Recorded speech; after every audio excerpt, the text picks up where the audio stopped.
This bottle of whiskey cost me £130 and its contents is a mystery. Today, we're going to find out.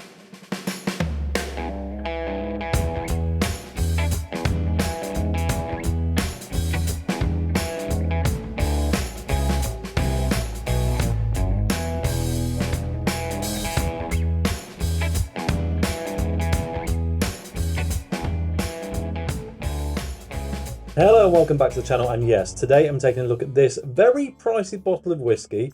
To be fair, in the grand scheme of whiskies, it's not that expensive, but £130 for what is effectively a mystery bottle, well, it is a little pricey. So this bottle I picked up in the Cadenhead shop in Campbelltown on my trip there earlier this year, and any of you who've seen the video in which I did so, well yeah, I spent a fair bit on that trip, and this actually was the most expensive bottle. Somewhat ironic, the most expensive bottle I bought on a trip to Campbelltown was actually an American whiskey. Now I want to call it a bourbon, but the actual description on this is Cadenhead's World Whiskies America Tennessee Whiskey Individual Cask, distilled at a Tennessee distillery, aged 19 years. So it's Tennessee whiskey, which is bourbon, but then goes through something called the Lincoln County process. People are still arguing as to whether the Lincoln County process means that it is indeed still bourbon or not. There's no hard and fast rules to say that it is or isn't, so it's all up for debate. But in another video I did quite recently explaining whiskey terminology,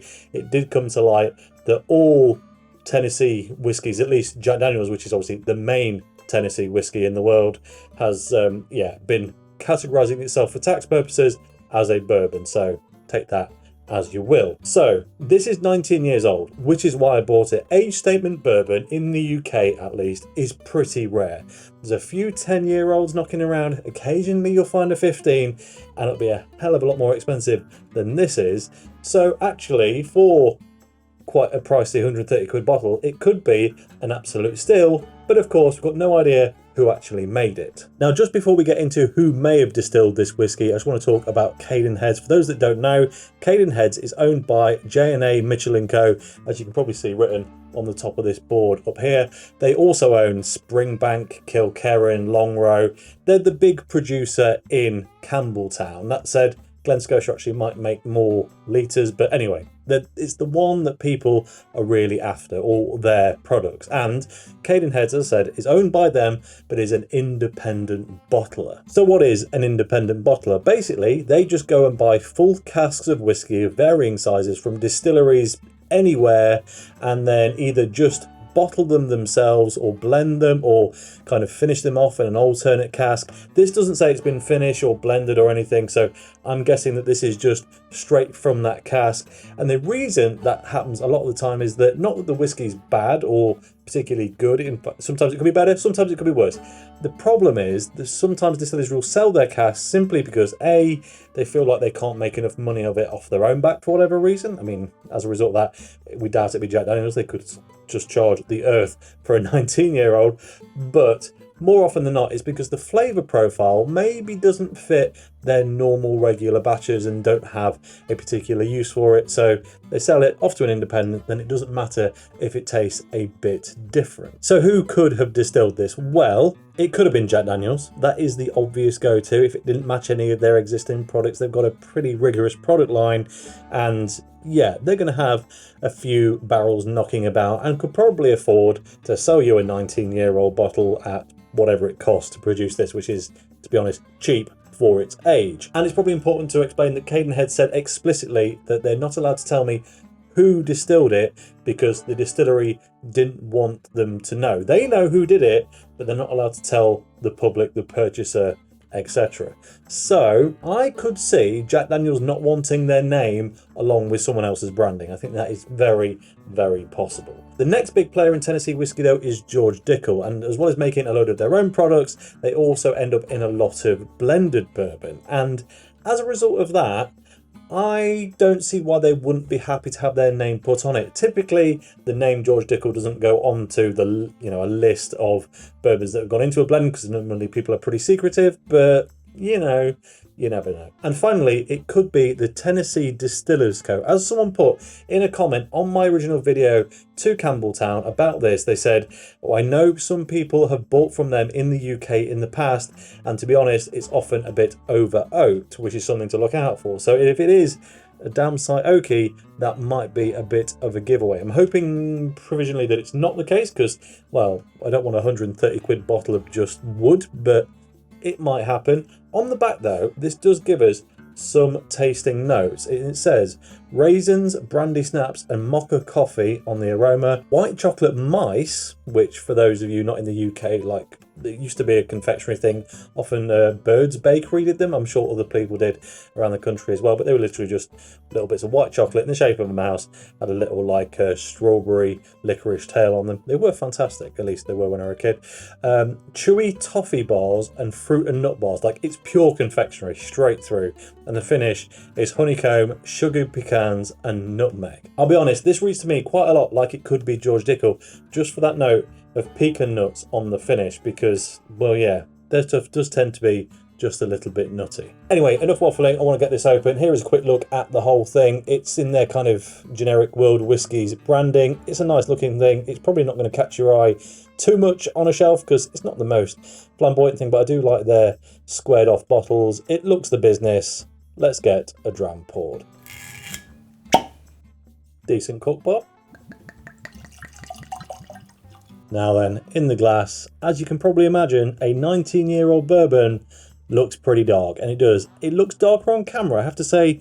I'm surprised it's not a touch darker still, because bourbon does take on colour pretty quickly and easily because of those charred barrels, but I guess maybe after so many years it's kind of a case of diminishing returns on the colour. But it looks nice, it's got decent clarity to it. Let's find out what those aromas are really like. I know on the label it said brandy snaps, but I'm getting big brandy fortified wine. I guess it did say raisins as well, so it makes sense. But yeah, big raisin, a huge amount of wine influence. I'm not sure I would have picked coffee out though on my own, if I'm totally honest. It's kind of, I get where they're coming from, but it's more of this kind of berries, cherries and floral blend that I guess you can get in some, I guess, more exotic coffees, not your typical dark roast. It smells really good. I'm not regretting my purchase at this point. It smells absolutely fantastic. It's very booze forward. There is quite a lot of ethanol, but it is just a brand new open bottle. And on that point, we didn't actually discuss ABV. This comes in at 46.3%, which makes it 92.6 if my fast math is right in terms of proof. 92.6 proof. So yeah, it's not the pokiest, but it's not kind of bog standard either. I can see why they might have watered it down a bit, because frankly that is really pokey on the nose. It smells good, but definitely pretty intense. So let's get into it, shall we? Cheers to the mystery whiskey. I don't want to say that that is the most complex and rich bourbon I've tried so far, or Tennessee whiskey or American whiskey or whatever term we want to put on it, but it's getting damn close. That is pretty special. I'm going to be entirely transparent on this. Yes, the fact that I spent money on it means I want to like it, of course, but honestly, it's sweet, it's chocolatey, it's even got a bit of like a hot honey vibe, if you've ever had hot honey on a pizza or something, like, you know, where it's fiery and sweet. It's given me a lot of that. I'm getting a bit of a mentholy, piney note as well, like something quite refreshing. It's diminished now a little bit, but on that first sip was very much the case. Nice fruit bag in there. Is it nutty? It is. Doesn't leave you with that kind of residual, really over-the-top peanuttiness that we've talked about in some other whiskies recently. But yeah, I can see why the descriptor on the back here went for pecans, because yeah, it's a little bit more tame, but a little bit more long-lived and maybe a bit more of a refined flavour. That's a ticket and a half. That is absolutely stunning. Right then, we need to do this proper justice. So top to bottom taste test on the whiskey, on the tip of the tongue. It's sweet and heat there. That's where the hot honey thing comes in. There's not a huge amount of flavour. There's a bit of that raisiny port fortified wine thing from the aroma coming through, but it's softer, it's dialed down, it's just kind of lightly fruited, but deep, dark, rich fruit. And then over the mid palate, The darker tones start to come in. It's big, oaky, piney, a bit of that menthol vibe. It's really weird because it's big, rich, deep, but also got this weird menthol freshness that just kind of licks over the top of it. It's sending my tongue a little bit numb now, actually, this trying to analyse it. But there's a few more caramel notes in there. It's burnt, it's cinder toffee, it's honeycomb, it's, yeah, pretty fantastic. Then on the back of the tongue, a few hints of nut, the pecan, getting a bit of a cola vibe from it as well. And again, we're always going through with this kind of slightly hot, slightly sweet, or slightly savoury, slightly sweet vibe. For me, I love that balancing contrast. Yeah, absolutely stunning stuff. But the aftertaste, really, really where it all kicks off. More hot, more spicy, more distinct spice this time, cinnamon, nutmeg, that kind of thing.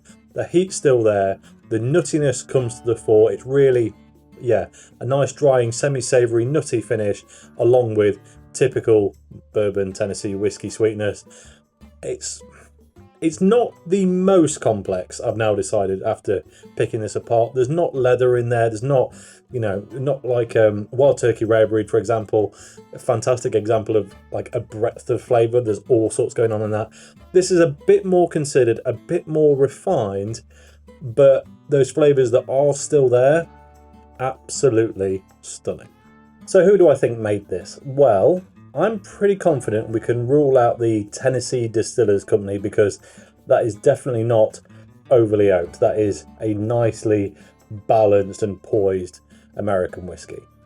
George Dickel is the leading contender because of that amount of kind of pecan nuttiness. It's just an obvious shout. But I can't entirely rule out Jack Daniel's just yet, and as a result, I've gone and fetched one of their best just to find out. I say one of their best that's not ridiculously priced. This is their Jack Daniel's single barrel strength, so it's not quite the one you get in your supermarkets, but it's not a great deal more either.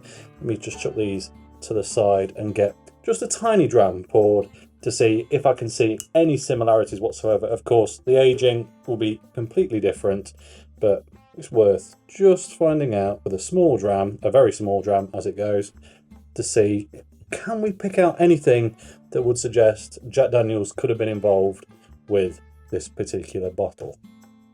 Jack Daniel's is much more medicinal, much more cleansing, much more raw ethanol, if I'm going to be completely honest, but the heat, the way it's giving it off, isn't entirely different. But on the aroma, at least, that is the only similarity between these two. So let's give this a go. Cheers. Now, there is a big ABV discrepancy between these two. This is 64.5, so it's 20% and 40 proof higher. Like, it's a massive, massive difference. There is heaps of flavour in this, heaps of sweetness. And they aren't entirely different. I've just got a big, huge peanutty vibe off of that. But if I go back to this Cadenhead's bottle, I'm torn. I'm really torn. It's much more sophisticated, but it is much older, and I don't know. I've not got a bottle of regular George Dickel to be able to put up against it and say yes or no. I've got some bottles with some bits in, but not really enough for me to say for certain. I don't know on this one. What do you reckon? Let me know in the comments. Do you think, based on what I've said, it could be a Jack Daniel's product, or whether it could be from George Dickel? Because for me, I think it could be either, and without, I say, a George Dickel bottle to compare, it's really hard to say. I can see similarities. They do have a similar balance, even though the flavours aren't quite aligning. But yeah, in any event, was it worth it? £130 for an unknown bourbon. It was a risk. It was a big old risk, and I can just realise there's a light flashing on this bottle here. Let me just move that out of the way. But yeah, it was a risk, but a calculated one, because 19-year-old bourbon simply is not easy to get in the UK, and if it was, it'd be a hell of a lot more expensive. And that, in my mind, was a risk. It's not a whisk. It was a risk worth taking, because that is absolutely fantastic. And to be honest, that really is all I've got to say about it. I'm going to go away and enjoy this because, yes, an absolute stunner. Whether they've still got any in stock or not, I don't know. Cadenheads have got shops in Campbelltown, in Edinburgh and in London, so you might have a chance. They do also sell online, so if you're interested, give it a look up. But yeah, stunning stuff. And yeah, I really do enjoy it. So as always, thank you very much for watching. If you enjoyed this video, please like it. If you haven't already, subscribe if you would be so kind. And I'll catch you next time. Cheers.